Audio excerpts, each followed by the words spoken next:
Today I'm going to tell you something that my father went through. In the past, in my father's village, there was a still custom called One Night with the Dead. At that time, the custom of this region was very respectful of men and despised women. The status of women at that time was quite low. When returning to her husband's house, the woman often had to do hard work. If she did not do well, a woman might be beaten and tortured by her husband as a matter of course. No one had the right to interfere in other people's family affairs, and no one could protect the woman. And of course, the woman's family certainly wouldn't want that to happen to their children. Sometimes the police interpreted the woman's cause of death as suicide, and the husband's family would not bear any punishment. So, in the village, a custom was formed that was, for the first 7 days after the wife's death, the village youth would tie the husband up and lock him up with the wife's body for 1 night. If nothing happened in the following morning, it meant that the cause of death had nothing to do with the husband or that the deceased had forgiven the husband. The purpose of custom was for the man to suffer some torture for his wife's family to calm down. When my father was young, his friend's sister married. After returning to her husband's house, she hanged herself a month later. So with the support of the brothers, they went to the husband's village and tied the man to perform the above custom. My father said that at the time the man was still very resolute and stubborn, saying that he was very good to his wife and that she had mental problems, so he committed suicide. When the husband found that he would be locked in a room with his wife's body, he got so scared that he screamed and begged to be released. They left him with his wife's body. If he was fine the following morning, he would be free. Before leaving, these people turned off the lights and locked the doors. Suddenly, the whole room was dark. Only the light of the moon shining through the window. The space was completely dark. Only the man and a hanging corpse remained. The husband's eyes were fixed on the corpse. A feeling of fear enveloped him. In this situation, no matter how brave the husband was, he couldn't stand it. He felt fear, his heart pounding in his chest, holding his breath and hoping for a quick morning. The wife's body was covered with a white sheet, motionless. Outside, the husband's screams could be heard clearly. Until midnight, he was too tired to stop. But at this moment, terrible things began to happen to him. He looked directly at the corpse, his whole body shaking with fear. Suddenly, there was a sound in his wife's corpse. The corpse in the room suddenly giggled, accompanied by a terrifying laugh. The corpse shook unceasingly and it stretched the white cloth. The corpse suddenly stood up slowly. Moments later, the corpse was standing upright with its hair covering its face, and it was moving towards the husband. The corpse's legs had already left the ground and slowly rose. Slowly, the corpse was hovering close to the husband, like when hanging in the house. Despite her husband's pitiful pleas, the corpse drew closer and closer. A pair of white teeth opened and a pale face appeared. The corpse revealed a pair of bloodshot eyes, staring at the man as if to say something resentful. Immediately after, a more horrifying scene happened. The neck of the wife's corpse suddenly lengthened. Just like that, the neck stretched out nearly 2 meters like a snake and approached the husband. The large pale face leaned straight in front of her husband. He stared blankly and couldn't move his body because he was so scared. The husband was sweating, unable to make a sound, staring blankly at the body and waiting for the terrible thing to happen to him. The corpse of the woman did not speak, but growled and stared at him with an increasingly angry and fierce expression. Suddenly, the wife opened her mouth wide and rushed towards her husband. The scene was terrible. Suddenly a scream rang out. The husband was so scared that he peed his pants. He kept begging his wife not to come near him.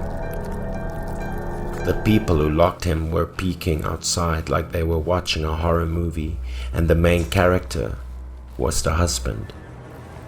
Yes, they did not leave. They arranged everything to teach the husband a lesson, as well as force him to confess what he did to lead to the death of his wife. The father's friend was smugly viewing the frightened husband inside. Suddenly, he stopped when he heard a familiar voice from the group behind him. He turned back amazed and confused. "Oh my God, aren't you supposed to be inside pretending to be the ghost?" The friend of my father's friend thought that his cousin was pretending to be the ghost inside. But why was he standing with them outside now? After seeing their cousin still standing there, the rest of them were equally surprised. But the cousin was even more surprised. He took off his wig and said that the plan was predetermined, that it was still half an hour before scaring the husband. It was too early. They were all confused and felt that something was wrong. So who was pretending to be a ghost and scaring the husband inside? The cousin at this time also scratched his head and said, "Strange, isn't it? Do you think the ghost is real?" At this point, these people looked at each other. They deduced that if this cousin was still standing outside, what they saw inside was the real ghost of his wife. They were all scared now, confused and didn't know what to do. Everyone's limbs were as cold as freezing, not daring to move. They slowly looked inside again. It was scary. The long neck of the ghost was threatening the man inside.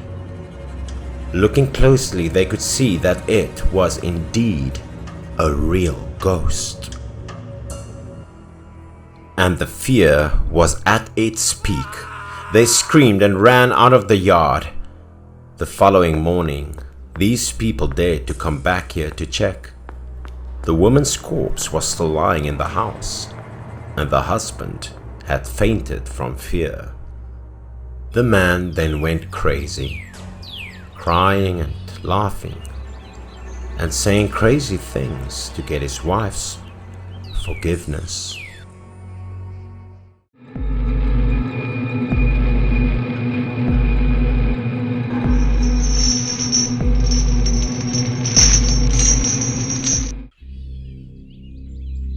The story occurred in a river which ran through my village. People frequently drowned in the area due to the fast and deep currents. At the time, there was a family who stood by the river, all with sad expressions, looking at the water and lamenting.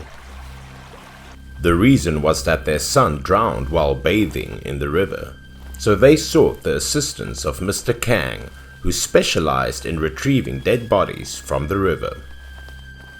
Because it has been many hours with no results, the deceased family was concerned. All of a sudden, at the precise moment, the man pointed to the water and exclaimed loudly, "Come back! Come back!" With their expectant eyes, the three-person family looked down at the river. They saw Mr. Kang and his wooden boat.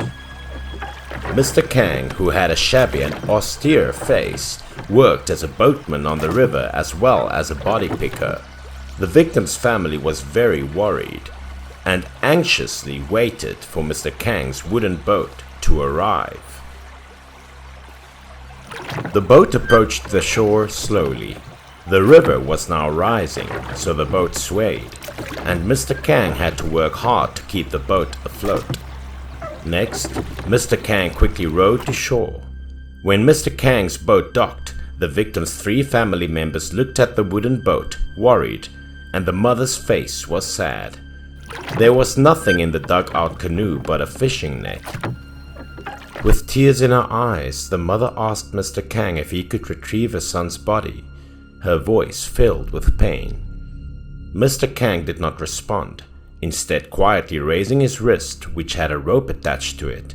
He stretched one end of the rope into the water while the other appeared to be tied to a heavy object, and he was attempting to pull it.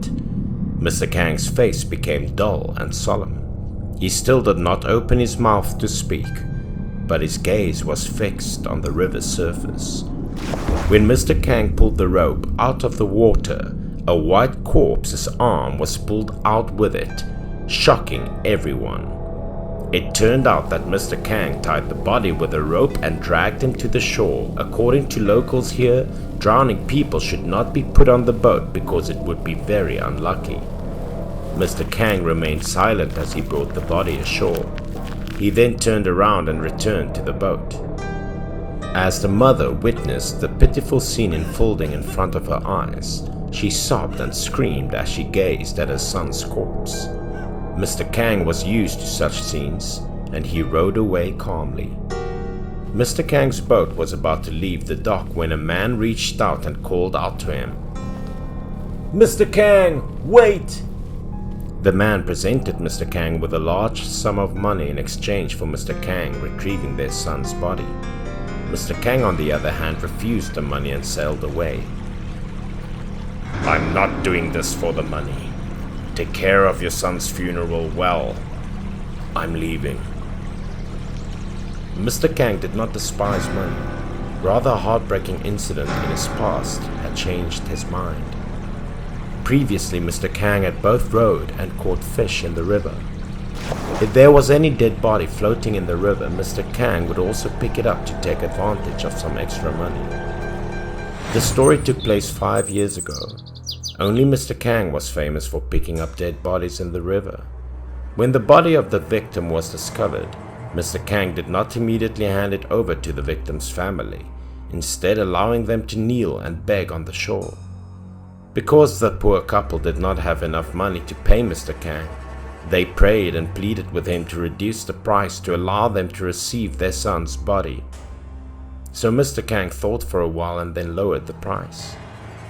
However, the price was still too high in comparison to the poor couple's family, so the old woman cried out and begged Mr. Kang to be merciful and reduce the money for them. When confronted with the situation, the old man cried out and said, "I beg you, we will pay you a little in advance. The rest we will borrow and pay you later." Having said that, both the old couple continued to bow their heads to Mr. Kang, who was still holding the rope to hang their son's body and considering the old man's suggestion. Mr. Kang then agreed to accept the money and delivered the body to the old couple for them to bring it back. Mr. Kang's wife died young, and the family had a daughter who married as well. Because she was concerned that her father would be alone, she would come home every weekend and took advantage of making a delicious meal for Mr. Kang. Today, having a good amount of money, Mr. Kang happily bought wine and meat ready for a delicious meal with his dear daughter. He handed his daughter the large piece of pork he was holding in his hand and told her to make the casserole. Mr. Kang's daughter was now his only source of comfort. He was overjoyed that his daughter still came here to cook for him on a regular basis. Previously, the daughter had opposed Mr. Kang's drinking, but today she not only cooked a delicious meal, but she also bought her father a bottle of good wine. Father and daughter had dinner together and told each other many amusing stories. Mr. Kang then pondered and asked his daughter, "Is there anything you want to tell, Dad?" Mr. Kang's daughter just said that she was very happy because he was always healthy and happy, but she wanted to say something that she always kept in her heart. It turned out that the daughter was always opposed to her father doing the job of picking up dead bodies for wages. The villagers claimed that Mr. Kang was dishonest when he took advantage of the unscrupulous job to make money. Mr. Kang raised his face before his daughter finished speaking. He used to hear people whispering behind his back saying such things, but now even his daughter was opposed to his work. His wife died young, and he had to do everything he could to earn money to raise her. Mr. Kang didn't care what other people said, but today, hearing his daughter say that, he felt disappointed. Mr. Kang immediately stood up, enraged, and scolded his daughter for failing to sympathize with him. Mr. Kang walked out angrily after arguing with his daughter, refusing to look back even though his daughter was calling him. Mr. Kang was extremely frustrated at the time, and even his own daughter looked down on him. Mr. Kang had only taken a few steps outside when it began to rain. He felt as if God was against him. Mr. Kang walked back to the shack where he used to rest by the river in the rain. He lay in the shack with wet clothes, huddled up, and it showed that Mr. Kang was very cold and sad. He couldn't help but cry when he thought about everything that had happened and how much bitterness he had suffered. It kept raining continuously. Mr. Kang had no idea when he fell asleep. All of a sudden he vaguely heard the sound of rain outside the shack, mixed with his daughter's voice calling him. He got to his feet and looked outside, where he saw his daughter standing in the rain calling to him. Mr. Kang ignored his anger when he saw his daughter soaking in the rain. Fearing that his daughter would catch a cold from the rain, he quickly ran out of the shack. Mr. Kang looked at his daughter as she stood outside in the rain, knowing how much his heart ached. It was just that his daughter's behavior was a bit strange. She begged Mr. Kang to forgive her for her words earlier, and in the end she said she had to go away, so she came to see him one last time. Mr. Kang found it difficult to understand where his daughter was going as a result of these words. He was being hesitant when his daughter turned around and walked into the river. Mr. Kang rushed forward to stop her, but what he didn't expect was that his hand had already passed over his daughter's body. His hands were shaking. Standing dumbfounded, he kept calling his daughter's name. A hunch told him that his daughter had an accident and tried to come back here to see him. Mr. Kang sadly called out his daughter's name, but to no avail. The daughter went to the cold river bank. The father's heartbreaking scream was drowned out by the sound of rain, making the pain of losing a child almost interminable. From the moment Mr. Kang walked out, the daughter went along the river to find her father, but unfortunately fell into the river and drowned. From then on, Mr. Kang rowed on the river to help retrieve the dead body and didn't take a penny.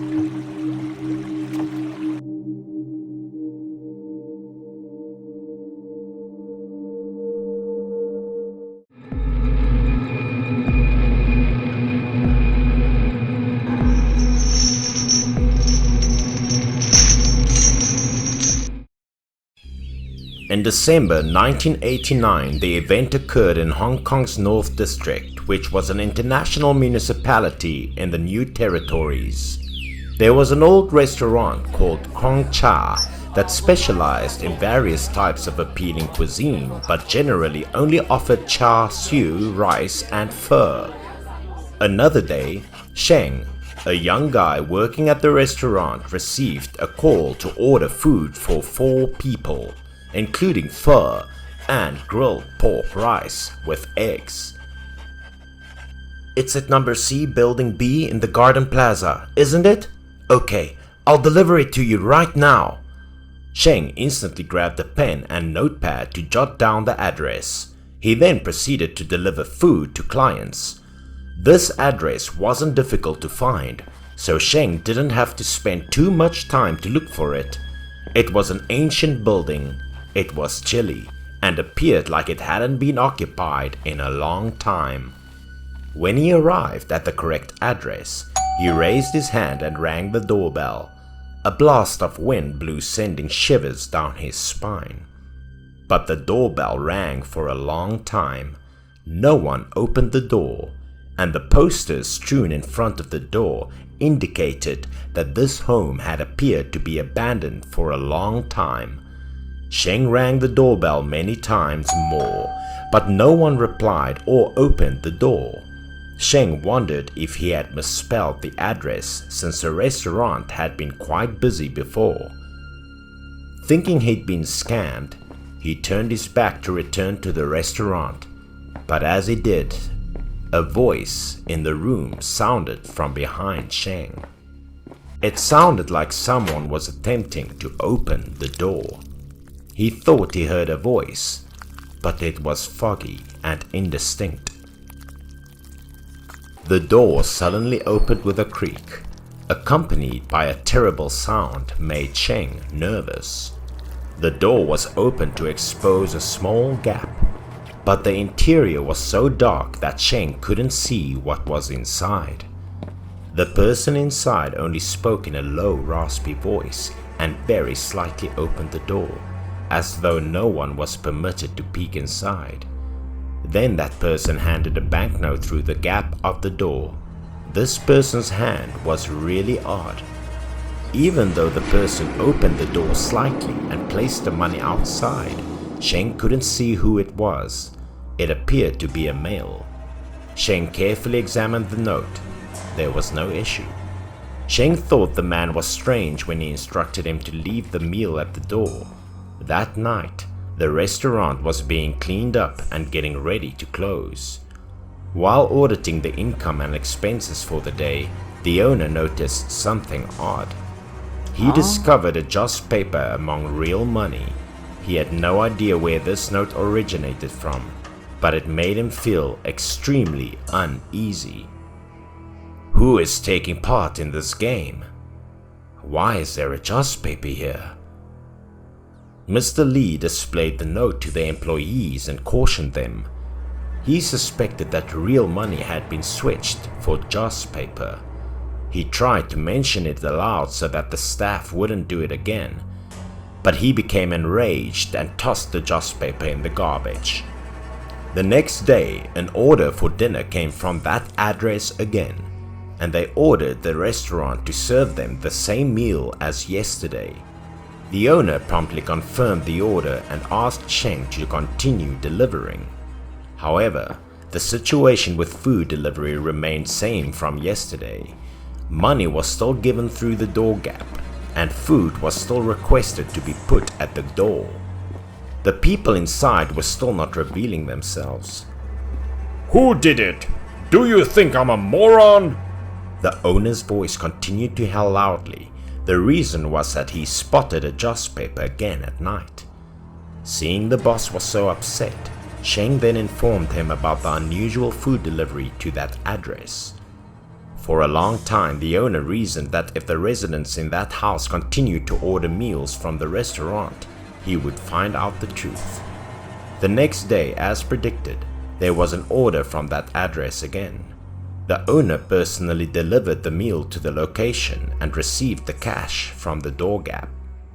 He picked up the bill and carefully examined it, flipping it back and forth, but he couldn't see anything suspicious about it. The owner, like Sheng, placed food at the door. He hastily grabbed the money and departed, his face now full of contemplation mixed with bewilderment.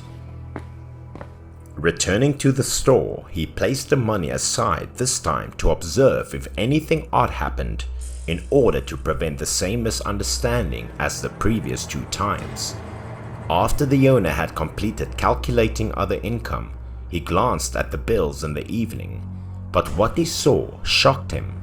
This occurrence terrified him so much that he dropped his cigarette and his mouth wide open as if he had witnessed something awful.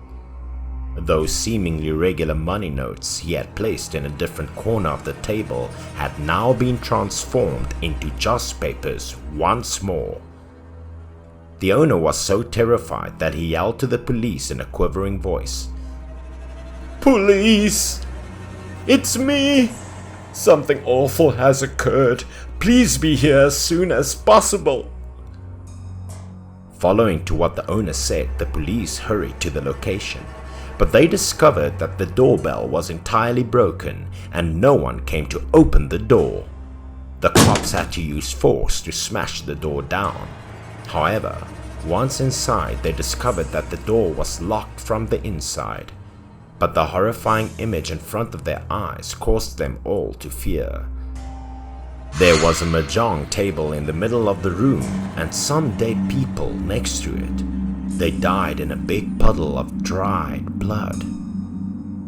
These people had been dead for a long time, and their corpses had shrunk, leaving just dry skeletons, and their flesh had disintegrated.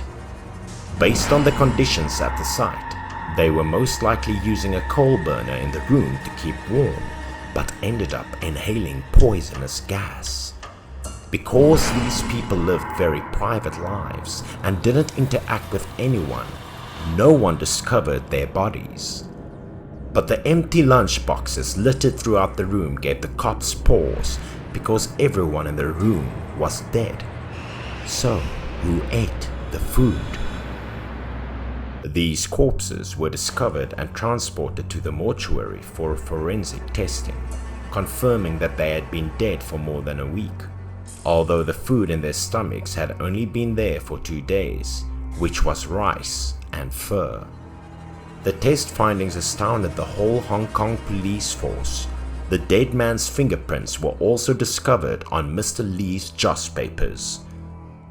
Soon after, this odd event traveled across Hong Kong and was published by various media outlets. The occurrence became a riddle that the police could not solve. It had become the Hong Kong's police's sole publicly acknowledged super mysterious case in decades. According to the Feng Shui shaman, the spirits of the dead could not leave the building where the incident occurred since there was no sunshine, so they constantly felt they were still alive, and sometimes people still could hear them. That room was filled with the sound of mahjong players.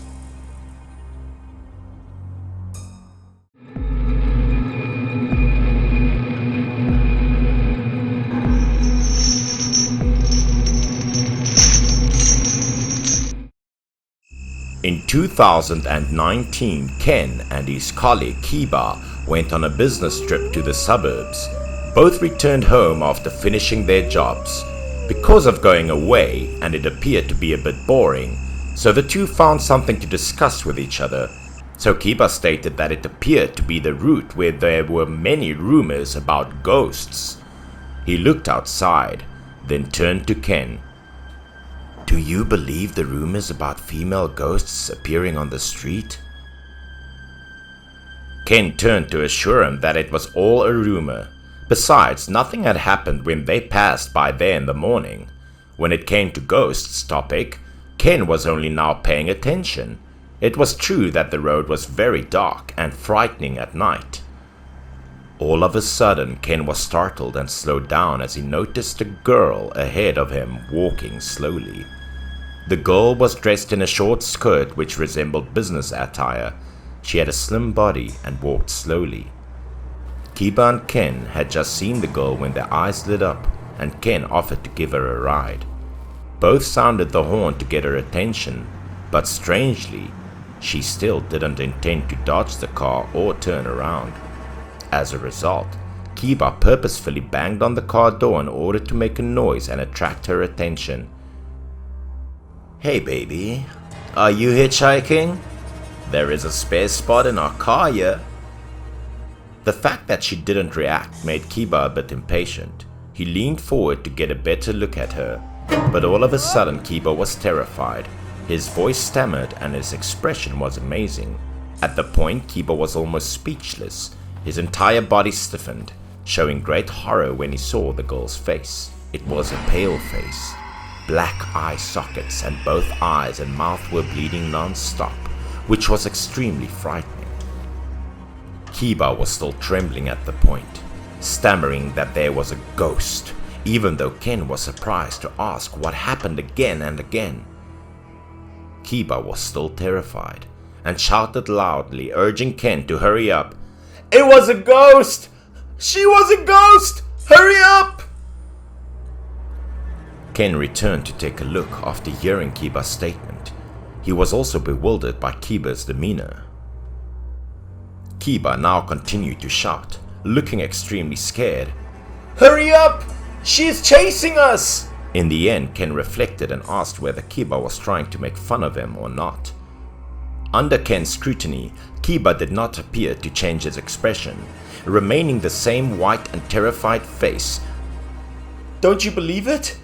It is a real ghost! Before he could continue, the scene in front of Kiba caused his face to change color. Ken also became aware of something unexpected at the moment, and he was taken aback. Both of them were terrified now. What the hell was going on? It was still the same girl. She appeared in front of the car, and because it was so unexpected that Ken couldn't control the steering wheel, causing the car to wobble. Ken struggled to keep his grip on the steering wheel, and the car narrowly missed the girl. Because it was right at the turn, it caused the car to swerve to the side and then to the other side, creating a very dangerous situation. After regaining his composure, Kiba breathed a sigh of relief. Fortunately, nothing had happened. Ken was also sweating at the time. It turned out there was a real ghost. She just walked behind and briefly appeared in front of the car. It was terrifying. The car sped up to a rest stop. Ken immediately stopped the car. Ken quickly got out of the car and urged his friend to pee. Having to meet a ghost made him terrified in order that he almost peed his pants. Ken told Kiba to deal with it quickly and got back into the car. Ken and Kiba stood a few trees apart. The space was quiet and cold. The surrounding forest was also extremely gloomy. Probably because there were no streetlights, and the streets here were so dense that they blocked out the moonlight, making the place even darker and more terrifying.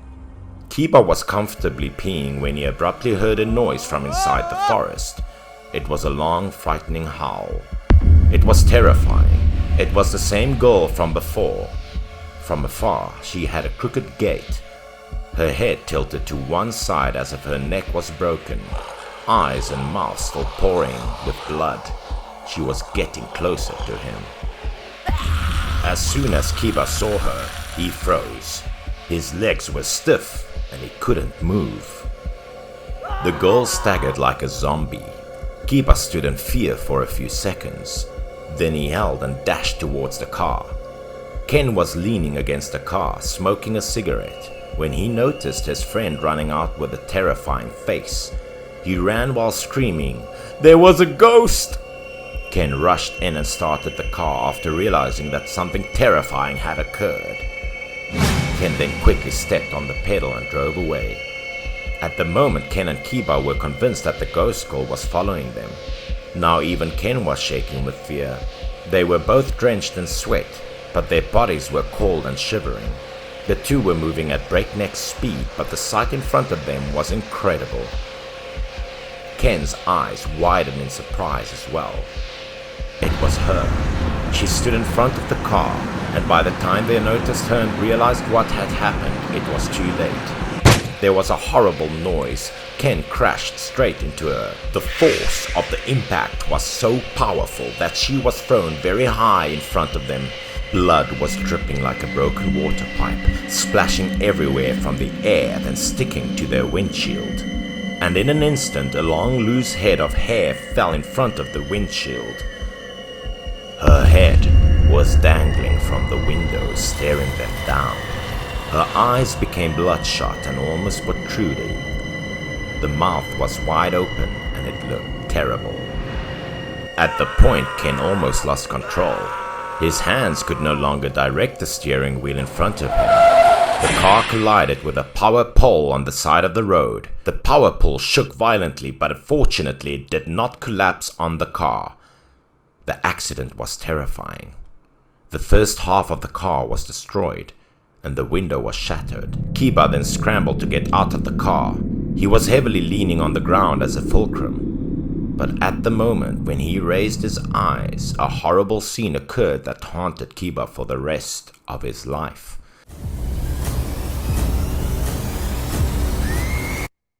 The female demon flew towards him from afar at breakneck speed.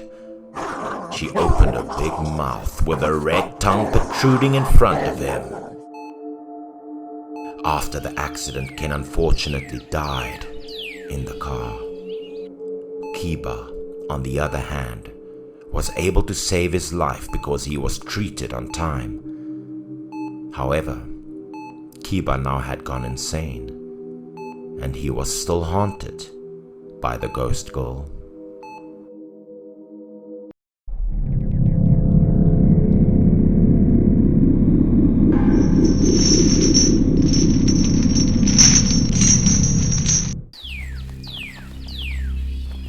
I personally experienced this event, and it was the most terrifying memory that I would never forget.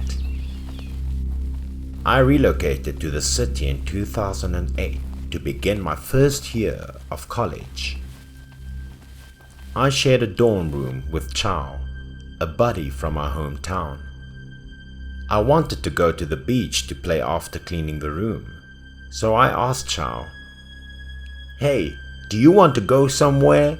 Or let's go to the beach for a walk." But because Chow packed so much luggage, he didn't completely tidy his stuff and didn't want to go out, so I had to go out by myself. As a person who lived in the highlands, I had a great desire to see the sea, and I registered in this institution because I wanted to live near the water. When I arrived at the beach, gorgeous views exceeded my expectations.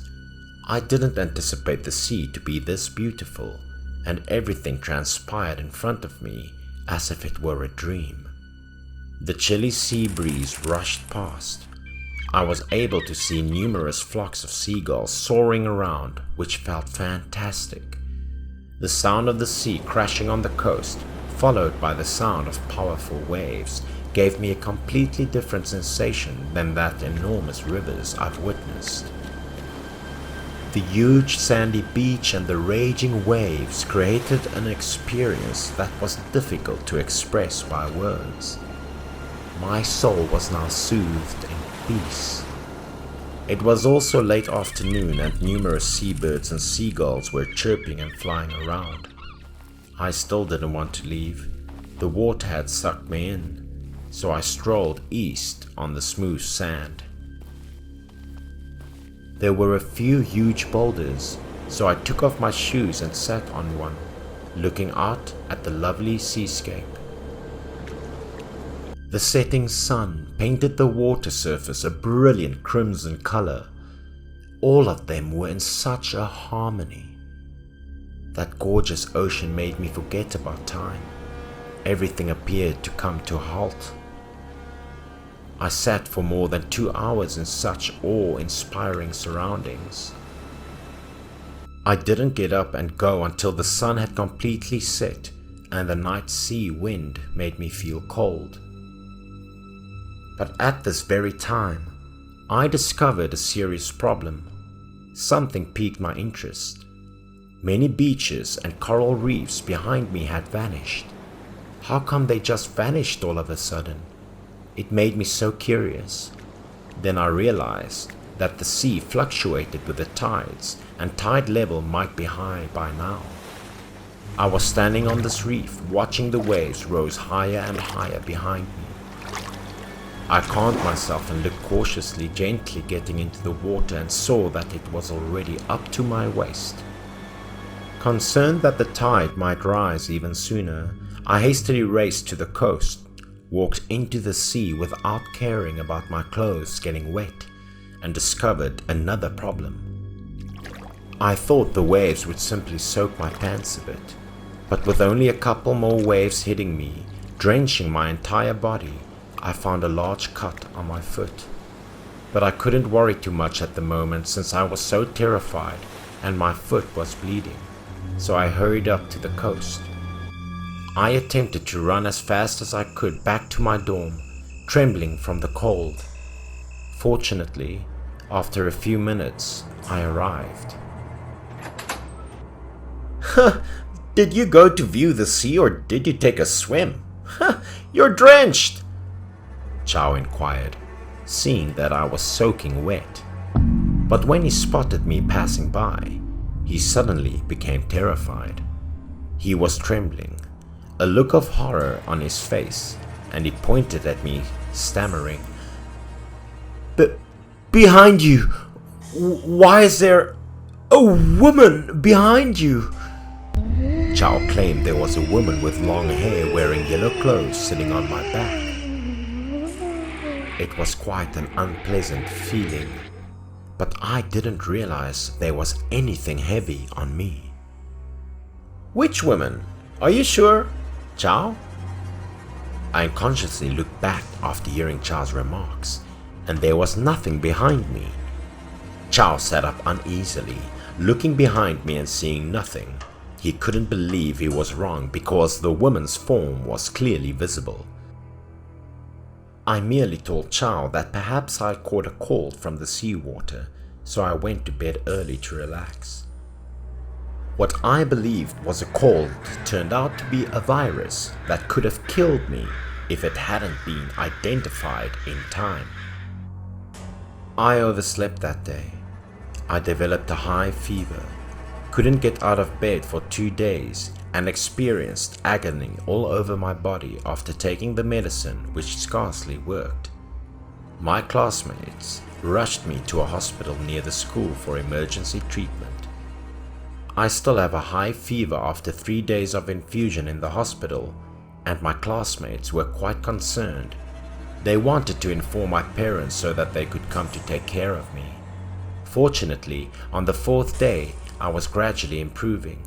The fever was still present, but my mind felt much better. But that day, Chow observed something that startled him while watching TV in the school infirmary, as I was still chatting to the guy next to me. A woman's corpse discovered in the sea. A drowning accident was being reported on a local TV news show.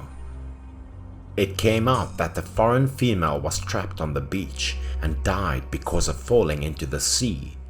A week later, her body was discovered on the beach, and the place where the body was discovered was where I was stuck that day. Even worse, Chow noticed that the girl on TV resembled the girl whom I carried on my back the other day, who had long hair and wore yellow clothing. Chow didn't complete his statement, but I had a feeling I knew what had happened. Could it be that the rock I was sitting on that day was where the girl died, and when I fell into the water, I became ensnared by the girl's ghost? I wasn't sure whether that was the case, but I didn't dare to think about it, so I told myself to try to forget. I didn't know if it was a coincidence, but when the girl's corpse was picked up, my condition progressively improved. For the following 4 years of my academic career, I went to the beach to enjoy the lovely landscape, but I also realized that the water, although beautiful, was also quite hazardous.